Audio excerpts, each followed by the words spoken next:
Baiklah, di sini saya akan menjelaskan apa saja yang sudah saya pelajari untuk pertemuan minggu ini. Dari jurnal acuan Food Research International dengan indeks Q1. Pada artikel ini dibahas mengenai salah satu fokus utama adalah interaksi tanin dengan lipid pada tingkat molekuler dan biologis termasuk mekanisme fisik, yaitu hidrofobik elektrostatik hidrogen bonding, peran dalam menghambatan teroksidansi lipid dan efek pada metabolisme lipid. Di sini sudah dinyatakan tentang hidrofobik elektrostatik hidrogen bonding dijelaskan sebagai mekanisme fisik utama molekul tanin berinteraksi dengan lipid pada membran sel. Kemudian peran tanin dalam menghambat teroksidasi lipid, efek langsung tanin terhadap metabolisme lipid. Jadi semua penelitian tentang interaksi ini, baik pada tanaman, pangan, maupun sistem biologisnya, memerlukan deteksi dan identifikasi tanin sebagai senyawa bioaktif utama. Sebelum analisis lebih lanjut, yang biasanya diawali menggunakan metode fitokimia klasik seperti uji FECL 3, yaitu reaksi warna. Hasil dari deteksi awal ini menjadi fondasi untuk memilih sampel dan karakterisasi lebih lanjut sebelum dilakukan studi mekanisme dan aktivitas biologisnya seperti dijelaskan di artikel tersebut. Misalnya, jika deteksi tanin tidak akurat karena keterbatasan metode klasik, maka interaksi tanin lipid atau aktivitas antioksidan yang dikaji bisa bias atau eh, kurang valid hasilnya. Banyak jurnal menggunakan metode uji fitokimia klasik seperti reaksi dengan FeCl3, gelatin, atau reagen lain untuk mendeteksi tanin.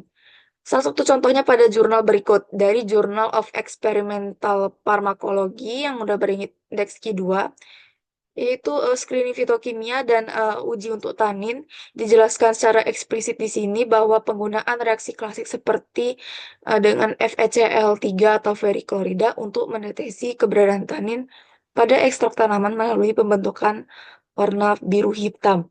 Kendala utamanya itu akurasi dan sensitivitas metode tersebut, karena ada kemungkinan senyawa lain memberikan reaksi serupa sehingga hasilnya kurang spesifik. Jadi, solusinya adalah penggunaan kombinasi metode fitokimia klasik dengan instrumen, misalnya spektrofotometri, UV-Vis, HPLC, dan validasi menggunakan parameter MRMSD dalam studi in silico. Solusi ini didapatkan dari artikel-artikel berikut ini. Yang pertama, kombinasi uji klasik, yaitu uji Folin Kiosalto dan HPLC dengan deteksi UV, DAD/MS atau elektrochemical untuk fingerprint kandungan tanin pada bahan herbal. Dari jurnal Phytochemical Analysis dengan indeks Q2, di sini sudah dinyatakan untuk keterbatasan uji Folin Siocalteo klasik ini mampu menghitung total kandungan tanin, namun hanya berupa satu angka total tanpa informasi detail identitas atau status tani dalam sampelnya. Ini adalah keterbatasannya. Kemudian di sini juga dinyatakan di jurnal ini prinsip kombinasi dengan HPLC fingerprinting, penggunaan HPLC yang dikombinasikan dengan detektor UV, DADMS, elektrochemical, dan fluorescence mampu menghasilkan fingerprint yang spesifik pada setiap herbal dengan deteksi senyawa utama seperti ellagic acid, gallic acid, katekin, metil galat, dan lain-lain.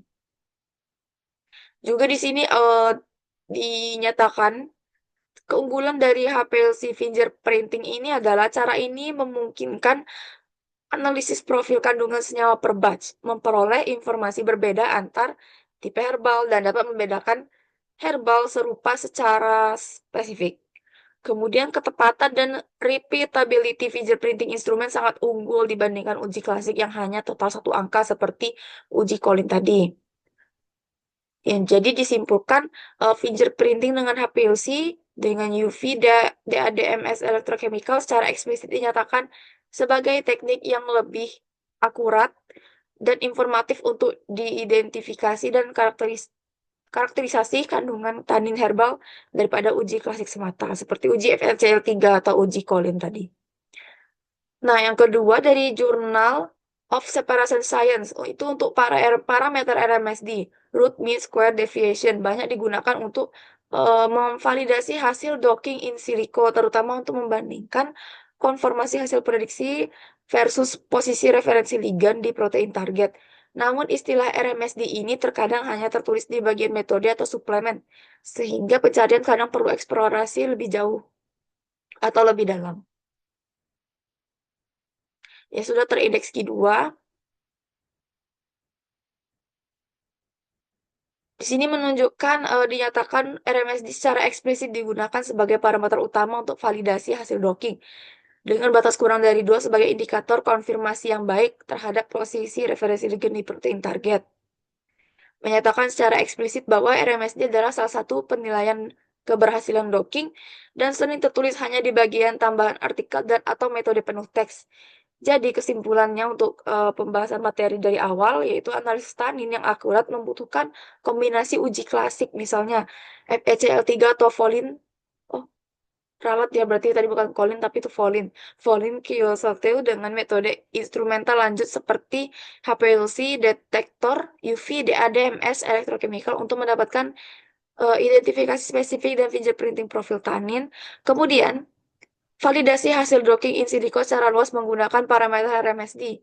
Nilai RMSD di bawah 2 angstrom adalah indikator prediksi struktur liganya mirip dengan referensi, namun informasi atau detail RMSD sering hanya tertulis di metode atau lampiran, sehingga harus dicari secara teliti di artikel. Baiklah, mungkin hanya ini saja yang bisa saya sampaikan. Lebih kurangnya mohon maaf saya akhiri. Terima kasih.